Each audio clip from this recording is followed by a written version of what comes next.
diberkati Tuhan, amin.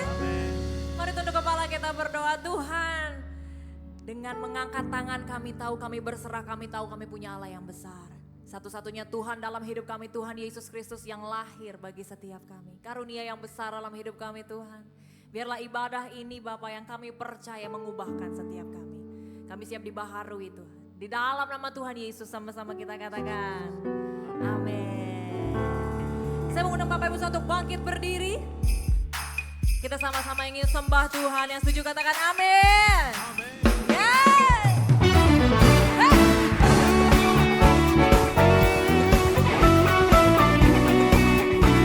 Mari bertepuk tangan buat Tuhan Yesus Kristus.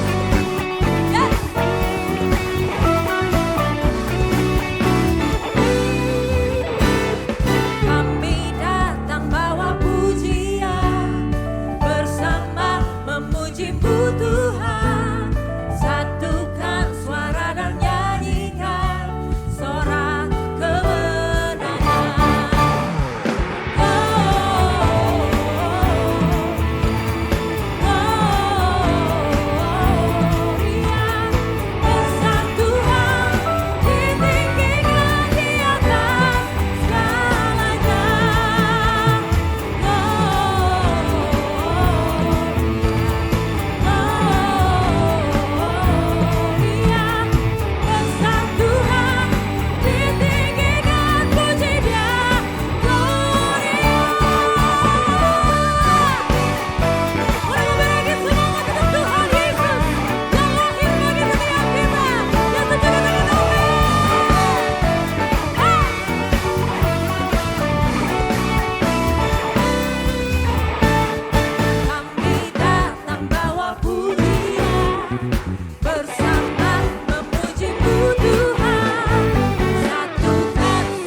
Sama-sama menari buat Tuhan Yesus, sama-sama katakan yes, yes, amen.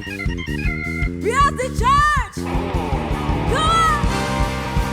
Tepuk tangan di atas kepala Bapak Ibu Saudara. Here we go.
deh Bapak Ibu, di luar dari keluarga atau teman ya, supaya kenalan. Mungkin kiri, kanan, depan, belakang. Silakan duduk kembali Bapak Ibu Saudara yang terkasih. Kita melihat begitu banyak pembelaan Tuhan dalam hidup kita, amin. Silakan duduk kembali Bapak Ibu Saudara yang terkasih. Ini adalah satu pujian yang diciptakan oleh Bapak Ibu Gembala dari gereja Bapak Ibu Saudara di tempat ini di BSD Church. Dan suatu kehormatan bagi saya untuk menyanyikan lagu ini.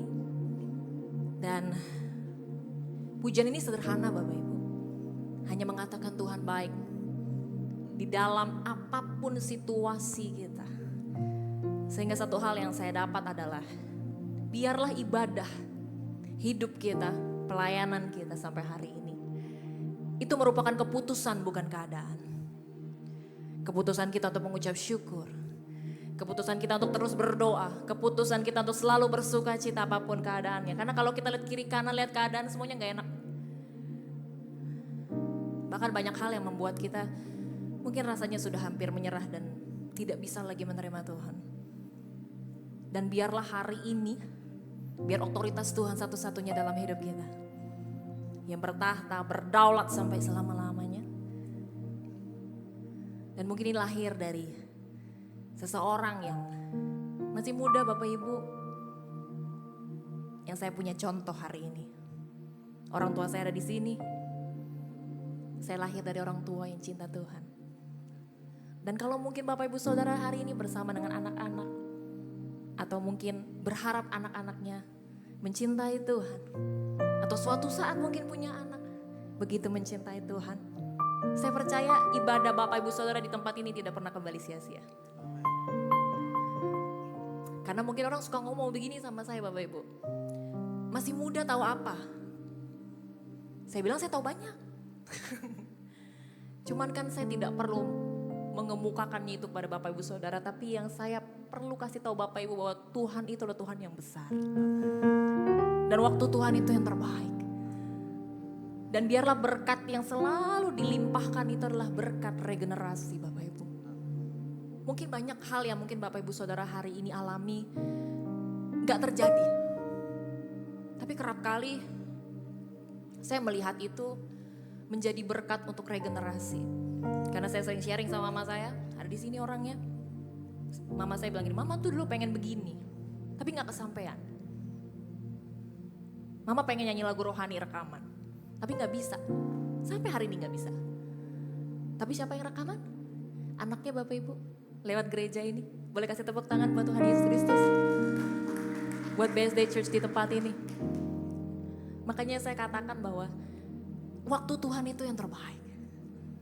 Saya melihat ibu saya bisa menangis karena anaknya yang rekaman. Dan saya bilang, mama iri enggak? Enggak, kata mama saya.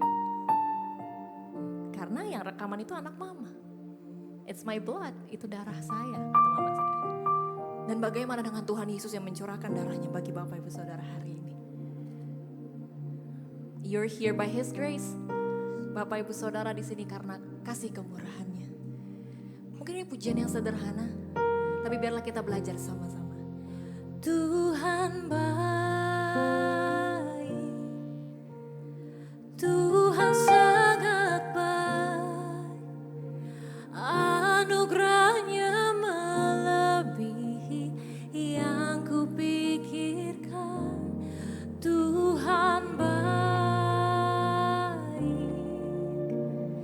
Tuhan sangat baik, berkat tak terduga bagi orang yang mengasihinya.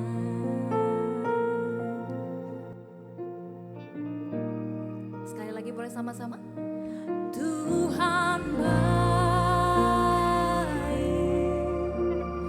Tuhan sangat baik, anugerahnya melebihi yang kupikirkan. Tuhan baik, Tuhan sangat baik, berkat tak terduga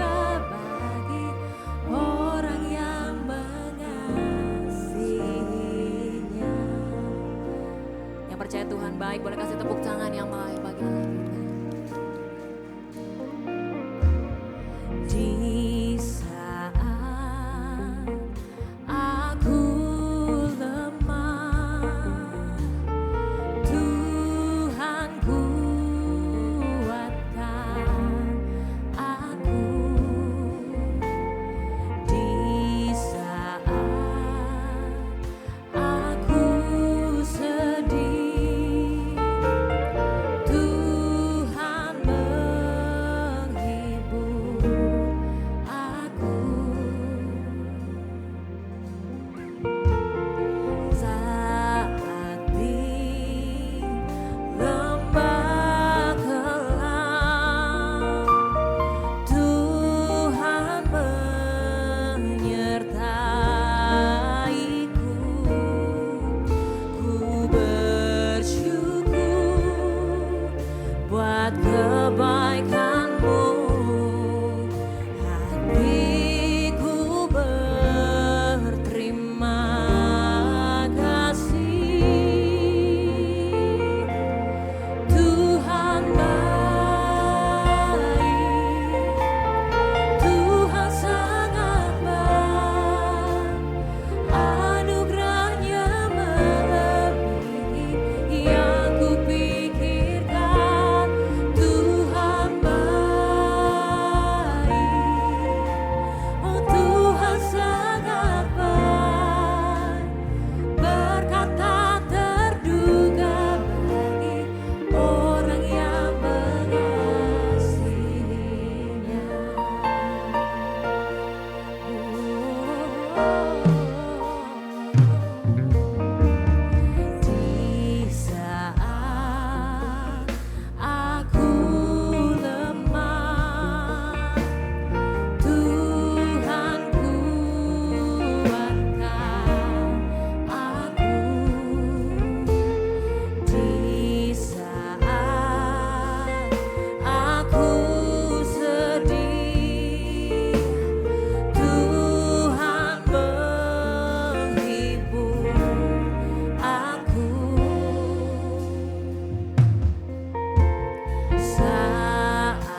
Ibu Saudara sendiri katakan, Tuhan baik.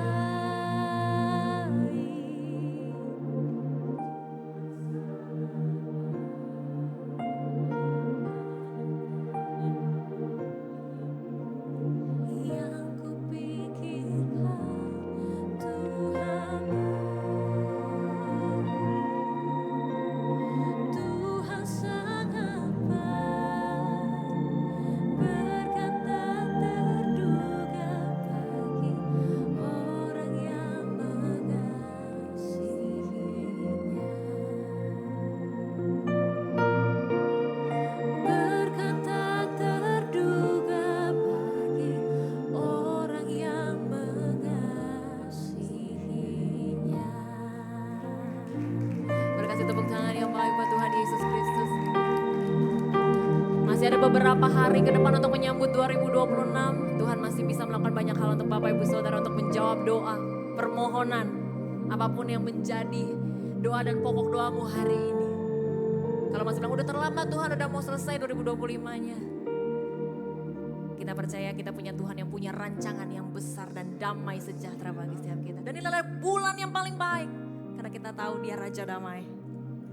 Raja yang agung, satu-satunya Tuhan Yesus yang berjaya di atas segala-galanya. Tuhan, kami mengucap syukur.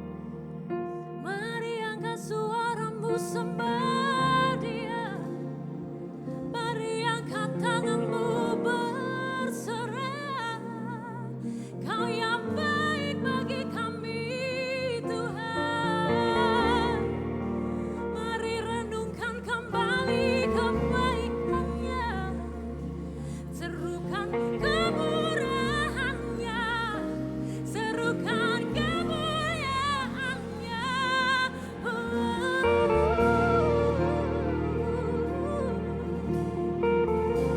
Jangan sampai hari ini terlewat Bapak Ibu Saudara, biarlah Engkau datang hari ini tidak sama seperti yang Kau datang. Dan Kau kembali ke rumah, ketujuanmu masing-masing jadi orang yang berbeda, yang dibaharui. Yang dibaharui karena firman Tuhan, karena pujian yang begitu menguatkan. Berkata, Tuhan aku tahu apapun yang ada sampai hari ini kami memutuskan untuk terus berserah kepadamu. Kami memutuskan untuk tetap bersuka cita karena kami punya Allah yang lahir bagi setiap kami. Thank you Lord. Kami sembah namamu, kami puji namamu. Haleluya. Kami berserah, Kau Tuhan yang baik bagi setiap kami. Tuhan, untuk pelayananku Kau baik, untuk gereja ini Engkau baik. Berkat-Mu selalu dilimpahkan. Mari bersorak, mari menyembah. Terima kasih Tuhan. We worship you Lord, we worship you Jesus. Kami sembah Kau Tuhan. Haleluya. Besar namamu dipuji. Biarlah hari ini Tuhan kami terima terobosan. Biar hari ini ada perubahan. Kami dibaharui, kami disembuhkan, kami dikuatkan karena kuasa-Mu nyata. Kuasa-Mu. Mari angkat tanganmu sembah Dia, sembah Dia. Oh haleluya. Terima kasih Tuhan. Kau layak disembah, Kau layak dipuji.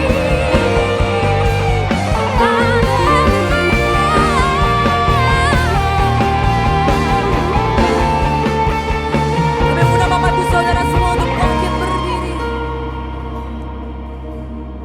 Sama-sama. Terpujilah Tuhan Yesus, ditinggikan di atas pujian. Dari dalam lubuk hatiku, ku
Shalom, selamat pagi Bapak Ibu kekasih Tuhan.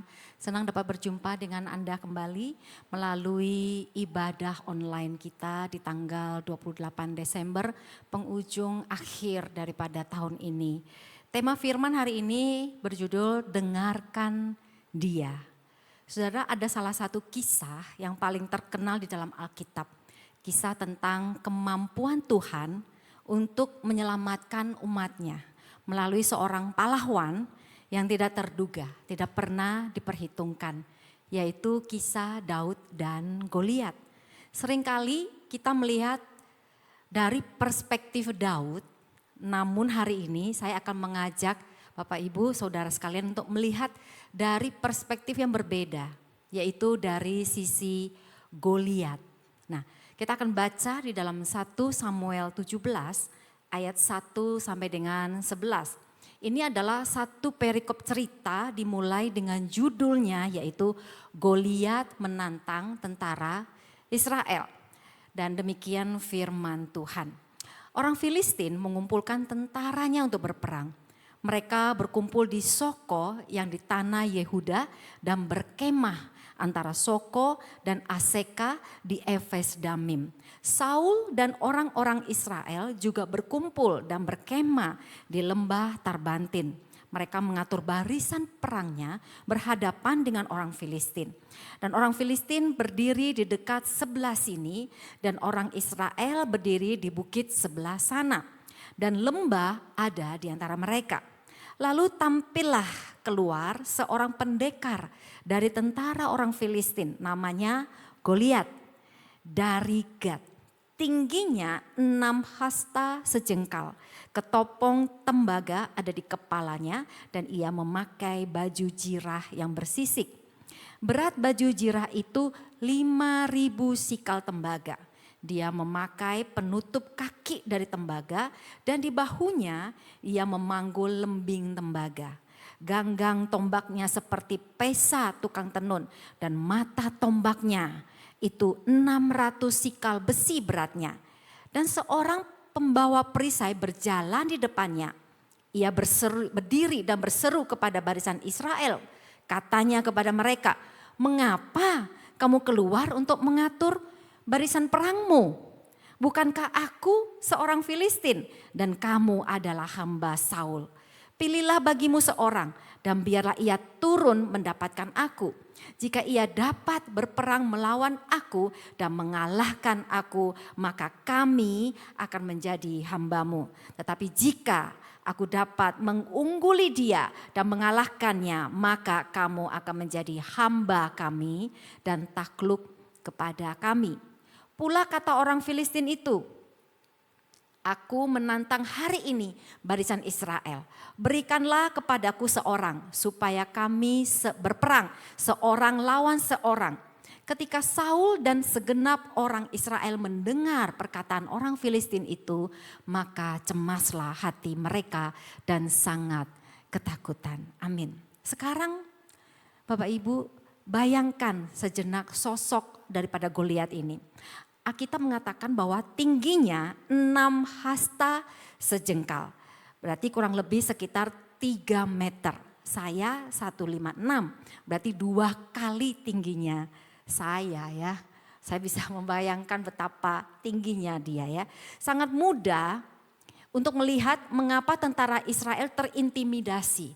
Karena dari ukuran fisik saja orang Israel itu kalah tinggi.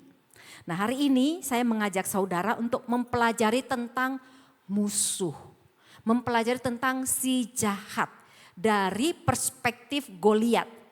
Kita sudah banyak sekali mendengar firman Tuhan ya, kita sudah banyak belajar dari Daud. Tetapi hari ini kita ingin melihat dari perspektif Goliat.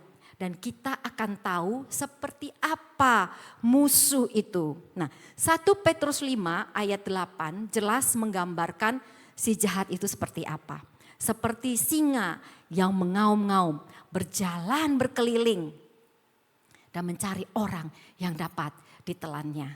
Kita harus tahu Bapak Ibu seperti apa rupa dan suara musuh, penantang, iblis. Jika kita ingin berhasil dalam peperangan, perlawanan mungkin, penganiayaan mungkin. Dan yang menariknya bahwa musuh bangsa Israel waktu itu mirip dengan musuh kita di zaman sekarang. Nah saudara Bapak Ibu ya, kita akan mengakhiri tahun 2025, masuk kepada tahun yang baru. Saudara perlu kenali musuh itu seperti apa sehingga saudara mempunyai cara untuk mengalahkannya. Nah hari ini belajar dari Goliat kita mempelajari musuh itu ada 3 Bapak Ibu. Yang pertama musuh akan menyebar keraguan. Apakah saudara memperhatikan apa yang ditanyakan oleh Goliat kepada orang Israel di dalam ayat yang ke-8. Pertanyaannya begini, mengapa kamu keluar mengatur barisan perang? Goliat ini mempertanyakan alasan pasukan Israel keluar dan mengatur barisan perang. Sebenarnya ini adalah sebuah ejekan. Kenapa demikian? Karena seharusnya kalau tentara itu keluar dari benteng, bukan hanya berbaris di depan benteng, tapi kalau mereka keluar dari benteng pertahanan, mereka seharusnya sudah siap untuk bertempur. Mereka sudah siap untuk berperang. Tetapi bangsa Israel, tentara Israel ngapain? Hanya berbaris. Enggak bertempur nih. Lalu Goliat sepertinya mengatakan seperti ini, percuma usaha kalian. Sia-sia deh, baris aja itu tanda orang gak percaya diri. Baris aja tanda orang gak mampu, tanda orang tidak berani. Goliat sesungguhnya sedang mengolok-olok kekuatan pasukan Israel. Dan ini adalah taktik untuk membuat orang Israel, tentara Israel merasa kecil, merasa tidak berdaya. Dan seruan Goliat ini menciptakan keraguan. Dengan meragukan motivasi, semangat tempur musuh bisa menjadi melemah. Pertahanan itu bisa runtuh. Pasukan Israel menjadi takut, ragu. Ya betul juga katanya. Buat apa kita keluar dari pertahanan kita dan hanya berbaris seolah-olah berjalan di tempat. Tidak berani maju untuk menghalau musuh. Ini mengajarkan kita bahwa di dalam menghadapi raksasa kehidupan, kata-kata dari musuh itu bisa mengubah pola pikir kita. Dan pola pikir ini yang sering bertanya itu menjadi medan pertempuran pertama. Sebelum kita berperang, kita sudah berperang di dalam pikiran kita. Dan iblis senang sekali bermain di dalam pikiran untuk menciptakan keraguan di dalam diri kita. Saudara, dalam menghadapi raksasa kehidupan ya, itu kata-kata itu menjadi sebuah pola oleh iblis untuk menjatuhkan saudara, di mana saudara bahkan tidak pernah menyadarinya. Paling penting kaitannya dengan pertempuran kita sendiri adalah apa? Kita ragu akan kemampuan di dalam kita. Dan keraguan itu taktik kuno yang sudah digunakan oleh si jahat dari dulu. Kenyataannya kita semua memiliki kecenderungan, betul ya, untuk ragu dari waktu ke waktu. Dan iblis itu adalah raja keraguan. Dia akan terus menanamkan keraguan di dalam kepala kita. Membuat kita mempertanyakan Tuhan, mempertanyakan pencipta kita. Dan mempertanyakan porsi kita di mata Tuhan. Bahkan sejak zaman Kejadian, kitab pertama Alkitab, ya persis seperti ini juga iblis beroperasi, betul? Di dalam Kejadian 3 ayat yang pertama dikatakan demikian, adapun ular ialah yang paling cerdik dari segala binatang di darat yang dijadikan oleh Tuhan Allah. Ular itu berkata kepada perempuan itu, tentu Allah berfirman, semua pohon dalam taman ini jangan kamu makan buahnya, bukan? Gitu ya. Pertanyaannya ini loh, Tuhan sudah berfirman bukan? Kalau Tuhan itu punya janji bukan? Gitu. Lalu kita mulai berpikir di dalam pikiran kita, oh iya ya benar Tuhan sudah berjanji. Tapi kok saya tidak melihat, saya tidak mengalami, saya belum menemukan jawabannya. Dan disinilah si jahat itu hanya mengajukan sebuah pertanyaan yang sederhana. Yang menyebabkan keraguan itu masuk menyelinap di dalam hati dan pikiran. Dan dimulai dari Adam dan Hawa, itu operasinya. Sudah kuno Bapak Ibu, namun terjadi kembali. Kenapa? Karena iblis berupaya mengalihkan perhatian kita dari kebenaran Tuhan. Ketika kita menerima pertanyaan dari si jahat, kita perlu tahu Bapak Ibu bagaimana menjawabnya. Bukan dengan rasa takut, melainkan dengan iman dan dengan firman Tuhan. Seperti yang dikatakan di dalam Yosua 1 ayat yang ke-9 demikian. Jangan takut, jangan berkecil hati. Sebab Tuhan Allahmu akan menyertai engkau kemanapun engkau pergi. Amin Bapak Ibu. Yang kedua adalah bahwa musuh akan menunjukkan kehebatan. Sering dalam hidup saudara melihat orang menunjukkan kehebatannya. Betul ya? Dan ini setelah Goliat mengajukan pertanyaan itu kepada tentara Israel, ia membuat pernyataan yang mendalam tentang siapa dia dengan berkata gini, bukankah aku seorang Filistin? Setelah menciptakan keraguan bagi tentara Israel, lalu dia menyombongkan dirinya, bukankah aku seorang Filistin? Goliat sesungguhnya sedang menunjukkan kehebatannya. Dia orang Filistin, keturunan raksasa di Gad. Nanti Bapak Ibu bisa baca di 2 Samuel ayat 21. Orang Filistin ini ahli membuat pedang. Bahkan tentara Saul aja mengasah pedang pergi ke orang Filistin. Saudara bisa baca di 1 Samuel pasal yang ke-13 ya. Dan juga ahli membuat baju anti panah, anti pedang. Buktinya baju zirah daripada Goliat itu beratnya 57 kilo. Tebalnya itu tidak bisa ditembus. Jadi mereka ahli membuat alat-alat untuk perperangan. Lalu bagaimana orang Filistin, orang raksasa ini memandang orang Israel? Saat kita mengingat kembali Bapak Ibu sebuah cerita di dalam 12 pengintai, betul ya, yang dikirim oleh Musa. Terdiri dari 12 suku bangsa Israel. 10 pengintai mengatakan bahwa diri mereka seperti apa? Belalang. Gitu ya. Saul berasal dari suku Benyamin. Dan dia satu dari 10 suku yang membawa kabar tidak baik. Saudara tahu Daud berasal dari suku apa? Yehuda. Kaleb berasal dari suku Yehuda. Bilangan 13 ayat yang ke-30 kata Kaleb begini. Kita pasti akan mengalahkannya.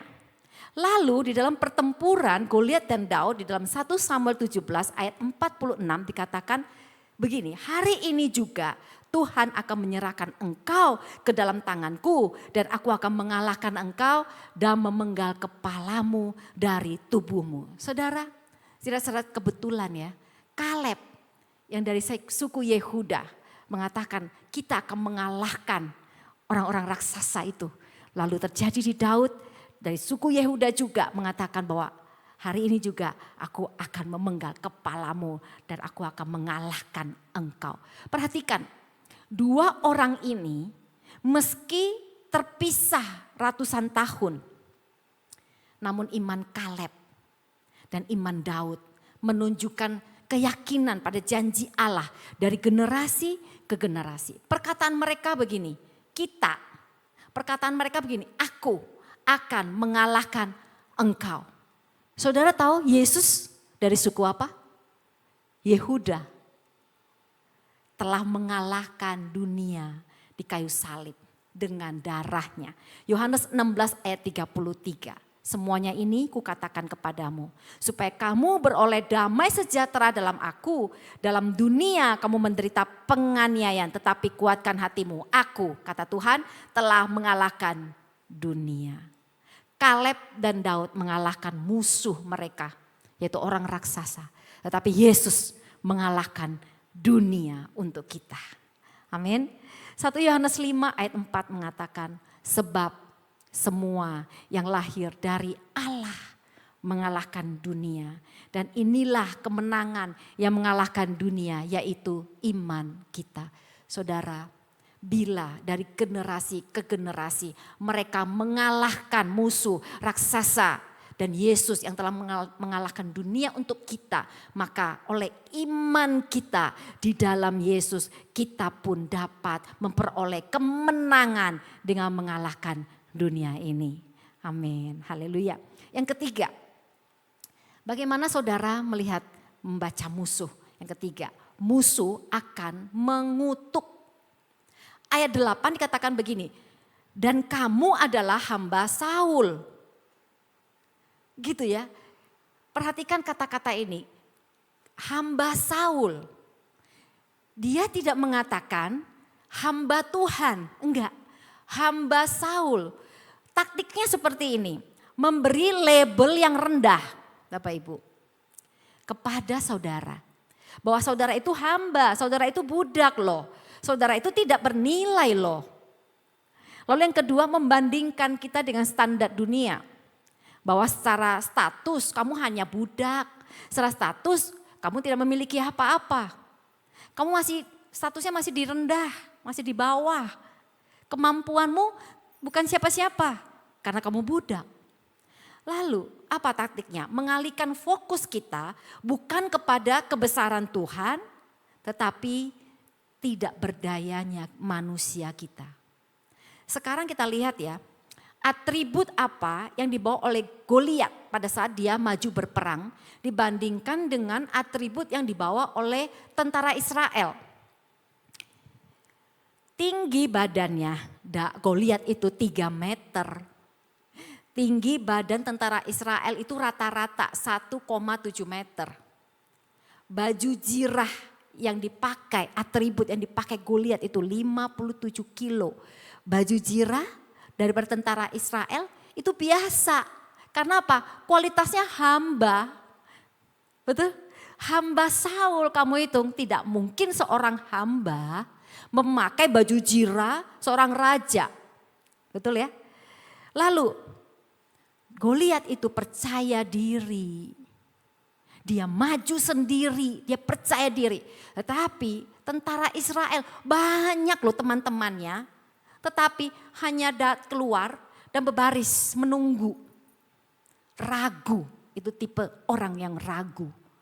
Secara manusia, saudara, Israel itu kalah total. Tetapi kemenangan itu tidak ditentukan oleh apa yang dipakaikan kepada kita dari pandangan manusia. Di atas kertas Goliat itu sudah memiliki banyak keunggulan. Di atas kertas Goliat itu pasti menang. Dan karena itu ia berbicara dengan nada apa? Penghakiman. Dia berbicara nadanya menghukum dengan menyebut kamu hamba Saul. Goliat sangat percaya diri, betul? Namun ada pernyataan penting yang tidak boleh kita lewatkan. Dan karena itu menunjukkan kepada kita taktik utama daripada si jahat. Goliat ketika berbicara kepada bangsa Israel berkata, kamu cuman hamba Saul aja loh. Gitu ya. Ini ada taktik iblis untuk jemaat Tuhan. Iblis akan melakukan apapun juga untuk membandingkan saudara dengan orang lain. Siapapun di dunia ini akan dibanding-bandingkan. Selain dia membandingkan saudara dengan Tuhan sendiri. Sebagian dari kita lebih membandingkan diri kita dengan ekspektasi daripada dunia. Daripada identitas kita di dalam Kristus. Sebagian kita cenderung mencari harapan dari orang lain. Lebih mementingkan kata-kata motivasi dari orang hebat, dari buku, dari sosmed, daripada firman yang keluar dari Allah sendiri. Perbedaan antara tentara Israel dan Daud adalah gini ya. Perspektifnya terhadap situasinya yang sama. Tentara Israel dan Daud menghadapi situasi yang sama, yaitu apa? Goliat loh. Tetapi bedanya perspektifnya yang berbeda. Saudara ketika mendengar suara penghakiman, kutukan, apakah saudara akan secara otomatis percaya? Tapi saya melihat bahwa terkadang saudara percaya. Karena apa? Kata-kata itu keluar dari orang yang punya otoritas di atas hidup saudara. Betul? Orang tua mungkin.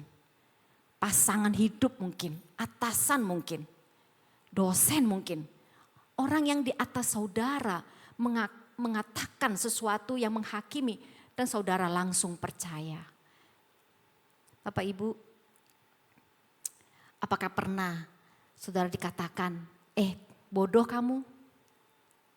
Otak kamu kok tidak dipakai ya? Otak kamu itu nganggur. Salah saya itu melahirkan kamu. Pernah dengar seperti itu? Atau percuma hidup bersama dengan kamu. Kamu itu pembawa sial soalnya. Pernah dengar seperti itu? Saudara, itulah identitas palsu yang dilemparkan oleh iblis kepada saudara. Melalui suara penghakiman, suara kutukan. Ingat saudara adalah pengikut Yesus. Sudah ditebus, harganya sudah lunas dibayar. Sehingga setiap kita adalah milik Yesus. Amin. Identitasmu adalah anak Allah, bukan budak. Karena itu bila engkau menghadapi setiap kata-kata kutukan yang ditujukan kepada dirimu, maka engkau harus patahkan dengan kuasa darah Yesus. Lalu engkau menghardik. Amin. Karena apa? Karena betapa besarnya kuasa yang ada pada dirimu. Sehingga memampukan kita untuk mengusir. Amin. Mengusir, mencabut semua kata-kata palsu. Semua kata-kata kutuk itu. Dan kita harus membebaskan diri dengan darah Yesus. Yang keempat, musuh akan menimbulkan ketakutan. Dialog antara Goliat dan tentara Israel itu berakhir di perikop itu di ayat 11. Alkitab berkata gini, ketika Saul dan segenap orang Israel mendengar perkataan orang Filistin itu, maka cemaslah hati mereka dan sangat ketakutan. Hal terakhir yang harus kita sadari di pagi hari ini tentang si musuh, tentang si jahat adalah taktiknya yang menyeluruh. Awalnya dia akan menaburkan keraguan di dalam pikiranmu, dalam hatimu. Lalu dia akan mengatakan kata-kata kutuk, kata-kata yang meremehkan identitasmu. Kata-kata yang akan menghukummu. Lalu semuanya itu menimbulkan ketakutan, cemas hatimu. Ketika saya takut, saya sedang mendengarkan suara yang salah, Bapak Ibu. Ketakutan menyebabkan kita tidak dapat mengerjakan banyak area lain dalam hidup kita. Hujan di luar, tetapi enggak jadi deh. Nanti kalau hujan kena petir, ya nanti kan saya celaka. Belum terjadi loh. Tetapi saudara sudah mengurungkan niat. Saudara sedang kehilangan, saya katakan, kehilangan banyak kesempatan. Kalau saudara hanya sekedar hujan, saudara kalah. Ketakutan mencoba mencegah kita untuk melangkah dengan iman. Di dalam Matius 14 ayat 22 sampai 23, ada sebuah cerita di mana perahu murid Yesus gitu ya, terombang-ambing. Betul? Kena gelombang angin sakal. Nah, kisah ini adalah tentang Petrus kan, dengan teman-temannya yang mengambil langkah untuk membangunkan Yesus gitu ya. Tetapi hanya Petrus yang dengan iman keluar dari perahu. Nah, di sini ada 5 kata penting. Perhatikan Bapak Ibu ya, 5 kata penting yang diucapkan oleh Yesus sebelum Petrus keluar dari perahu. Apa katanya? Pertama, tenanglah. Aku ini, jangan takut. Petrus berani melangkah karena dia memilih untuk mendengarkan suara yang dia kenal, yaitu Yesus yang berkuasa. Dan dia percaya kepada Tuhannya. Karena itu Bapak Ibu, memasuki daripada musim baru ya, tahun 2026. Saya akan memberikan 5 kata penting ini juga dan saudara mendengarkan. Tenanglah, Yesus ini jangan takut. Kesimpulannya Bapak Ibu, kita sudah mendengar dan belajar mengenali musuh ya. 1, musuh akan menyebar apa? Keraguan. 2, musuh akan menunjukkan kehebatannya. 3, musuh akan mengutuk. 4, musuh akan menimbulkan ketakutan. Di dalam musim liburan panjang ini, ambil waktu saudara untuk sekedar bersekutu dengan Tuhan. Dengarkan suara Tuhan. Masuk lebih dalam, mencari hadirat Tuhan. Karena saudara tidak bisa berjalan tanpa Tuhan. Di musim yang baru, saya ingin melihat jemaat Tuhan itu kuat. Dengan cara apa? Luangkan waktu, bersekutu dan dengarkan suaranya. Kita tidak dapat mengandalkan kekuatan kita. Kekuatan pikiran kita, keuangan ekonomi kita. Kekuatan bisnis kita mungkin. Sebaliknya, musuh itu hanya dapat dikalahkan oleh kekuatan Tuhan, oleh kuasanya dan bukan kuasa kita. Saudara tidak pernah didesain untuk melakukan peperangan itu sendiri. Daud tidak maju dengan kekuatannya loh. Daud itu hanya memegang 5 batu licin. Betul? Ia maju 5 batu licin dan maju dengan nama Tuhan semesta Tuhan semesta alam, yaitu Yahweh Sefaot. Allah segala barisan tentara Israel. Di dalam mata rohani Daud, dia melihat bala tentara surga beserta dengan dia. Batu licin di tangan Daud mengubah sebuah pertempuran yang bersejarah loh. Senjata yang tidak lengkap, tidak ada gunanya dibanding dengan batu licin. Yang dimiliki oleh Goliat itu senjata yang lengkap. Dibanding dengan Daud, gak ada apa-apanya. Hanya 5 batu licin aja. Sedangkan baju jirah, tombak daripada musuh itu luar biasa. Kadang yang Tuhan percayakan kepada kita itu kelihatannya sederhana. Tidak diperhitungkan orang, cenderung dilecehkan orang, diremehkan orang. Tetapi itu yang dipakai oleh Tuhan melalui saudara. Tuhan tidak memilih orang yang mampu, tetapi Tuhan memampukan orang yang dipilihnya. Amin. Dan itu saudara, orang yang dipilih oleh Tuhan, saudara akan menerima kemampuan hikmat daripada Dia. Dan akhir kata, saudara memasuki tahun 2026, Tuhan menyediakan hikmat, Roh Kudus. Tuhan juga menyediakan keluarga. Tuhan menyediakan rekan sekerja. Tuhan menyediakan rekan sepelayanan sebagai penolong. Kita perlu Tuhan berjalan bersama dengan kita. Karena itu selalu dengarkan suara Tuhan yang akan menuntun dan melepaskan kita dari jerat si jahat. Mari kita berdoa bersama. Tuhan, terima kasih untuk firman-Mu yang memberikan kami Tuhan kebenaran bagaimana cara kami menghadapi musuh, menghadapi iblis. Yaitu bahwa kami bersekutu dengan Tuhan lebih dalam. Kami mendengarkan suara Tuhan melalui firman-Mu. Kami percaya Tuhan bahwa kami adalah orang-orang pilihan. Pasti diperlengkapi, dipersenjatai Tuhan. Sehingga kami sanggup untuk mengalahkan setiap persoalan kami, pergumulan kami, iblis yang ingin menghalangi jalan kami. Dan kami berdoa Tuhan bahwa setiap jemaat-Mu Tuhan, Engkau tuntun setiap langkahnya memasuki musim yang baru di tahun 2026. Penuh keyakinan bahwa ada Tuhan beserta dengan mereka. Mereka sanggup untuk melakukan segala perkara. Dan biarlah apa yang mereka lakukan Tuhan menyertai, Tuhan memberkati. Menjadi pemenang-pemenang di dalam Engkau. Terima kasih ya Bapa. Biarlah Tuhan kami serahkan Tuhan jemaat-Mu ke dalam tangan-Mu yang sedang berlibur. Yang sedang ada di rumah, yang sedang sakit. Tuhan, Engkau juga memperhatikan Tuhan dan memberkati mereka semua. Di dalam nama Tuhan Yesus saja kami berdoa dan kami bersyukur. Sama-sama kita katakan amin.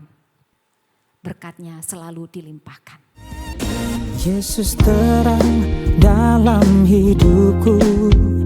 Hari ini terang-Mu penuhiku. Terang-Mu bawa langkah hidupku. Berjalan dalam kebenaran-Mu. Terang kasih-Mu hangati hati. Sukacita-Mu tak pernah berhenti. Dan kita akan bertemu kembali di 4 Januari 2026 bersama dengan Pastor Agus Gunawan, Gembala dari Bethany Sydney di jam 9 pagi dan jam 11 siang, Rembesi Hotel Lantai 6 Auditorium Gunung Salak. Dan kita akan disertai dengan perjamuan kudus. Terima kasih, berkatnya selalu dilimpahkan.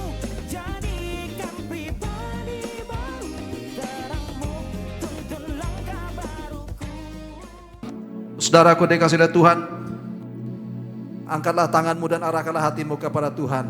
Pulanglah dan terimalah berkat damai sejahtera dari Allah Bapa, kasih karunia daripada Tuhan kita Yesus Kristus di dalam persekutuan dengan Roh Kudus boleh menyertai Bapak Ibu Saudara mulai saat ini sampai selama-lamanya. Tuhan Yesus datang pada kali kedua menyongsong kita di awan-awan yang permai. Terima kasih Tuhan. Haleluya, haleluya, haleluya. Dan Allah sanggup melimpahkan segala kasih karunia serta senantiasa berkelimpahan. Anugerah-Mu menuntunku lewati segala hal. Berkat-Nya selalu dilimpahkan. Berkat-Nya selalu dilimpahkan. Berkat-Nya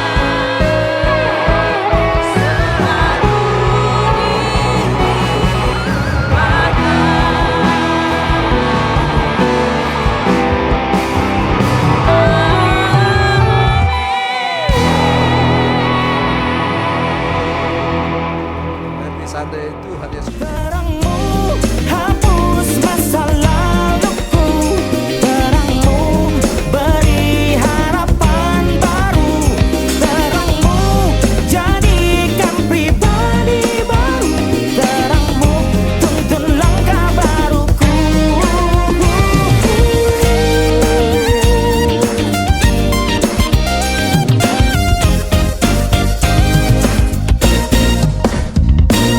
Terang kasih-Mu hangat di hati, sukacita-Mu tak pernah berhenti, terang-Mu penuhi semua